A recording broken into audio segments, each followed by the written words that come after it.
Howdy!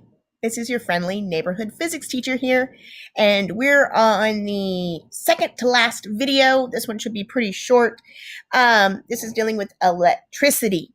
Now, if you haven't looked at the torque, momentum, 2D motion, waves, or nuclear videos yet, please go back and look at that.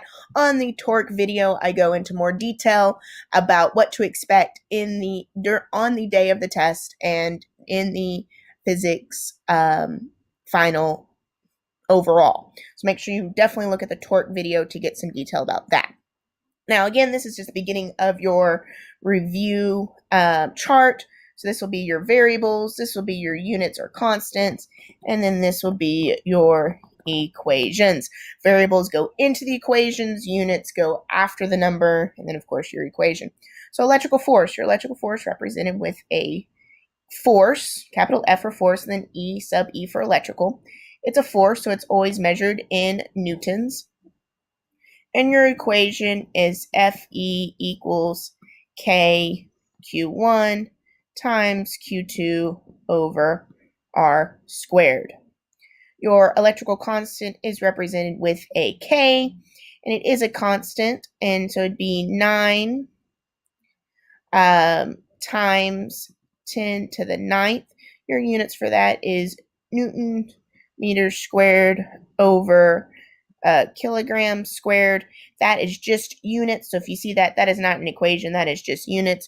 You can also write it with the capital E. So 9E, 9 again, newtons meters squared over kilograms squared.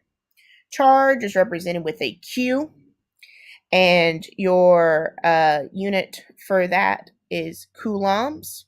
And distance between the charges is represented with an R, and that is measured in meters. So let's go through the problems. What is the force of attraction? So you're looking for the force between an electron, which has 2.3 times 10 to the negative 12 coulombs, and a proton, which has 2.3 times 10 to the negative 12 coulombs, located 0.3 meters apart. And it does give you K. So let's write down our givens. So we know that K equals 9 times 10 to the ninth, newtons meters squared, coulombs squared. I did get, whoa, that's a flashback there. It should be coulombs. What I was writing down was the units for the universal gravitation constant. So that was a big flashback from last semester. I do apologize about that. So coulombs. We have our R, which is 3 meters. And we have Q1, which is 2.3, not 3.2. 2.3 times 10 to the negative 12 coulombs. And Q1, or 2, which is 2.3 times 10 to the negative 12 coulombs. It doesn't matter which one you make Q1, Q2, because they're the same number. But in general, it doesn't matter which one. And our unknown is our force. And that's measured in newtons.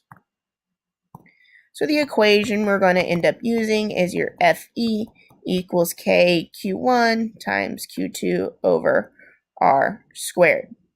So K is 9 times 10 to the ninth. Q1 is 2.3 times 10 to the negative 12. Q2 is 2.3 times 10 to the negative 12. And you're going to divide that by your distance, which is 3. That all equals your force. Again, I would raise my hand and make sure I get a graphing calculator for this one, just because you're using the E's and not try to use the calculator on Schoology. So you just plug in 9, second comma, get the E, 9 times 2.3 E negative 12 times 2.3 E negative 12. And I would go ahead and hit enter and get the top part. So the top part would be 4.3 7, 6, e to the negative 14. And I'm going to go ahead and do 3 squared, which will give you 9. And you're just going to take that top part and divide it by the bottom part. And so your force is going to be 5.29 e to the negative 15 newtons. And that is your answer. If you, that also, remember that e, so it's also 5.29 times 10 to the negative 15 newtons. So either way is correct. Let's go back to number 2. Looking at the electric field, which charge is X and Y? So remember with the electric fields, if you kind of scroll in, you can see with the arrows, they are moving, they're going out of the Y and into the X. So that's kind of the direction they're going. And if you remember anything, so for positive, so for protons are positive. And if you think about positive, people want to share. So protons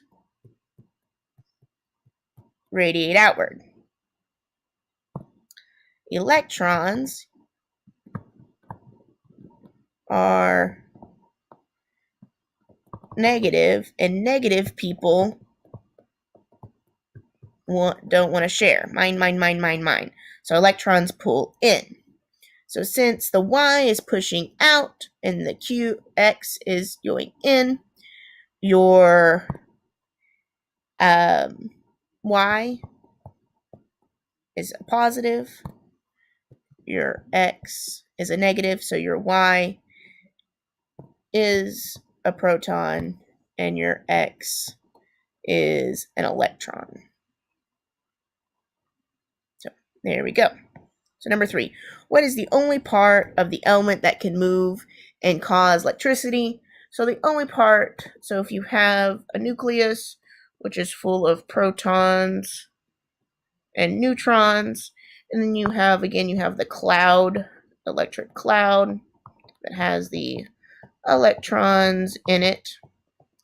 So you can't really remove a proton or a neutron because that actually changes the element, but you can remove an electron. And if you know anything about the definition of electricity, it is the current. Know anything the definition of current, which is the movement of electrons. Should be blue. Or blue. So it'd be the movement of electrons. So the only type that can move and cause electricity are the electrons. So if you take the balloon, you rub it against your hair or your sweater at all, you're removing those electrons from the hair and sweater and putting it into the balloon. So it's only electrons that can move. Or if you take, your fuzzy socks and you scoot it on the ground, you're removing the electrons from the carpet and going into your socks. That is it for electricity. If you have any questions, please ask Miss Heath or Miss Verona. You have one more video to watch. Happy reviewing. Bye.